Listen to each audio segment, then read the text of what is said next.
Alors, puisque vous avez mis des processus de travail en place, alors je vais vous parler aujourd'hui de différents points que vous pourriez regarder pour analyser vos processus de travail. Je vous en donne 9, mais il y en a d'autres, parce que chaque processus est différent. En plus, il y a aussi à prendre en compte le nombre d'intervenants, la durée des tâches, etc. Donc, il y a tout un tas de paramètres qui font qu'il y aura d'autres points à analyser selon les différents processus de travail que vous avez mis en place. Alors, le premier point des plus simples, c'est regarder le temps que tout cela prend. C'est-à-dire que du démarrage de la première tâche, de la première action à la deadline, la date de fin, la date butoir, la date à laquelle tout doit être accompli pour que vous puissiez utiliser par exemple la vidéo. Si on prend cet exemple-là pour que ce soit plus concret, vous regardez le temps que cela prend entre le moment où on fait la recherche de mots-clés, de sujets, la création du script, la mise en place de la date de tournage, le montage, l'édition de la vidéo, la mise à disposition donc de la vidéo, le téléchargement de la vidéo sur YouTube, mais aussi la création de la description, des tags, etc. Donc, dès l'instant où il y a la recherche de mots-clés, jusqu'au moment où la vidéo est téléchargée sur YouTube, où il n'y a plus rien à faire, où tout est rempli, et où elle est donc programmée et prête à passer en live. À ce moment-là, vous savez le temps que ça vous prend. Et il faut voir combien de temps ça vous prend. Combien de temps cela vous prend à vous, ou combien cela prend de temps à vos prestataires si vous décidez de déléguer au maximum pour cette tâche-là. Donc il se pourrait que cela vous prenne beaucoup de temps, parce que l'organisation que vous avez mis en place n'est peut-être pas optimisée. Peut-être que vous pourriez raccourcir ce temps-là.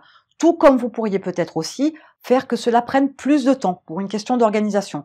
Et ça, c'est à vous de voir le temps que cela prend, de façon à pouvoir organiser les choses différemment pour que ça puisse vous convenir dans un calendrier global. Vous pourriez aussi regarder toutes les étapes. Et dans les étapes, vous pourriez effectuer un regroupement par type d'action ou éventuellement les dissocier si c'est plus intelligent, si c'est plus optimisé. Plus il y a d'intervenants, plus ça risque d'être compliqué, mais quelquefois ça peut être intéressant de regrouper les actions par type ou de les dissocier. C'est à vous de voir en fonction de votre processus. Je vous dirais aussi, faites des tests. Essayez. Peut-être que même si le regroupement par type d'action ne vous paraît pas sensé et logique, peut-être que dans les faits, ça peut vous apporter quelque chose de supplémentaire, une optimisation non négligeable. Mais il faut tester, à moins que ce soit complètement incohérent, bien évidemment. Mais certains tests, aussi fous qu'ils puissent paraître au départ, peuvent vous apporter des réponses intéressantes. Vous devriez aussi regarder les outils utilisés et leur mode de fonctionnement. Pourquoi ? Parce que vous pourriez avoir une autre approche dans les différentes étapes pour une tâche, dans l'utilisation d'un outil particulier. Peut-être qu'en ayant un enchaînement d'actions dans un certain ordre, fasse que si vous modifiez l'ordre, vous pourriez améliorer l'utilisation de l'outil. Vous pourriez peut-être effectuer la même tâche, mais en plus court, ou vous pourriez peut-être mettre des automatisations. Ça peut être une possibilité pour l'optimisation de votre processus de travail. Donc c'est à regarder aussi en détail. Il y a aussi l'ordre des tâches, parce que l'ordre des tâches, quelquefois, vous paraît logique, parce que vous avez établi votre processus de travail en fonction de votre façon de faire, mais en déléguant, vous pourriez vous apercevoir que finalement, l'ordre des tâches n'est pas la plus optimisée, que vous pourriez inverser deux tâches et changer complètement le processus de travail pour arriver à quelque chose de beaucoup plus optimisé ou beaucoup plus fluide. Donc l'ordre des tâches peut avoir aussi son importance. Vous pourriez avoir, concernant vos prestataires, différentes approches. D'abord, changer de prestataire, parce qu'il se peut que votre prestataire soit pas aussi bon que vous le pensiez. Il se peut aussi que votre prestataire soit débordé avec d'autres clients. Il se peut que votre prestataire n'ait plus forcément envie de travailler avec vous maintenant que vous avez mis en place des processus de travail un petit peu différents. Bref, peu importe, vous pourriez avoir à changer de prestataire. Mais vous pourriez aussi prendre un prestataire supplémentaire ou alors carrément vous séparer d'un prestataire qui est de trop selon vous dans ce processus de travail ou alors finalement qu'il ne vous sert pas à grand-chose et que vous pourriez confier les tâches que vous lui avez données à un autre prestataire qui lui fait déjà partie de l'équipe dans ce processus de travail. Donc, il est important aussi de regarder les différents éléments qui travaillent avec vous de façon à voir dans quelle mesure vous utilisez au maximum leurs compétences, leurs forces, leurs talents pour optimiser votre processus de travail. Vous devez aussi, pourquoi pas, tout à l'heure je parlais d'outils, mais vous pourriez changer vos outils. Peut-être que vous utilisez un outil basique et peut-être en utilisant un outil plus élaboré avec plus de fonctionnalités, vous pourriez être beaucoup plus efficace. L'inverse est valable aussi, bizarrement. Quelquefois, il est bon de revenir en arrière pour pouvoir utiliser un outil beaucoup plus simple pour ce que vous avez à faire. Il est inutile d'utiliser, voire même de payer un outil très très élaboré, très professionnel, alors que vous n'utilisez que quelques fonctions que vous allez pouvoir trouver dans un outil à moindre coût, voire éventuellement gratuit. Donc regardez aussi dans l'outil en lui-même ce qu'il a d'intéressant ou pas, si vous l'exploitez ou pas, s'il y a moyen d'exploiter au maximum les outils que vous utilisez ou pas du tout. Et j'en parlais tout au début, vous pourriez modifier la date butoir.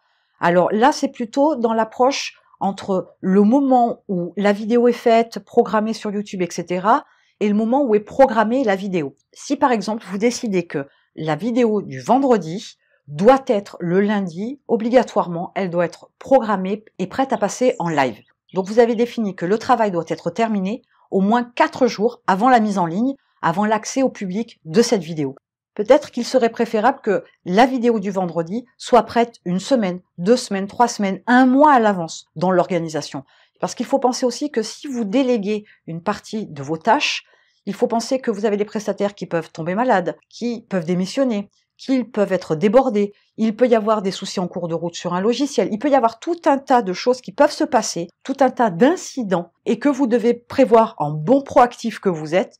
Donc il peut être préférable aussi de modifier la date butoir, la date à laquelle doit être finie la tâche. Si l'objectif c'est d'avoir une vidéo qui est mise en ligne avec toutes les informations, la description, les tags, etc. et que ça doit être fait au maximum 4 jours avant la mise en ligne, ok, mais dans ce cas-là, il faut vous dire que si jamais vous avez un souci, comment vous faites? Est-ce que vous avez une solution de rechange? Est-ce que vous avez la possibilité de le faire vous-même? Est-ce que vous avez la possibilité d'avoir un autre prestataire pour effectuer le travail avant le vendredi et que vous puissiez avoir aussi le temps de vérifier? Il est important de prévoir toujours à l'avance le plus de marge possible pour être tranquille. Dans un monde merveilleux, si vous avez un mois d'avance, vous êtes plus sécure que si vous n'avez que 3 ou 4 jours d'avance.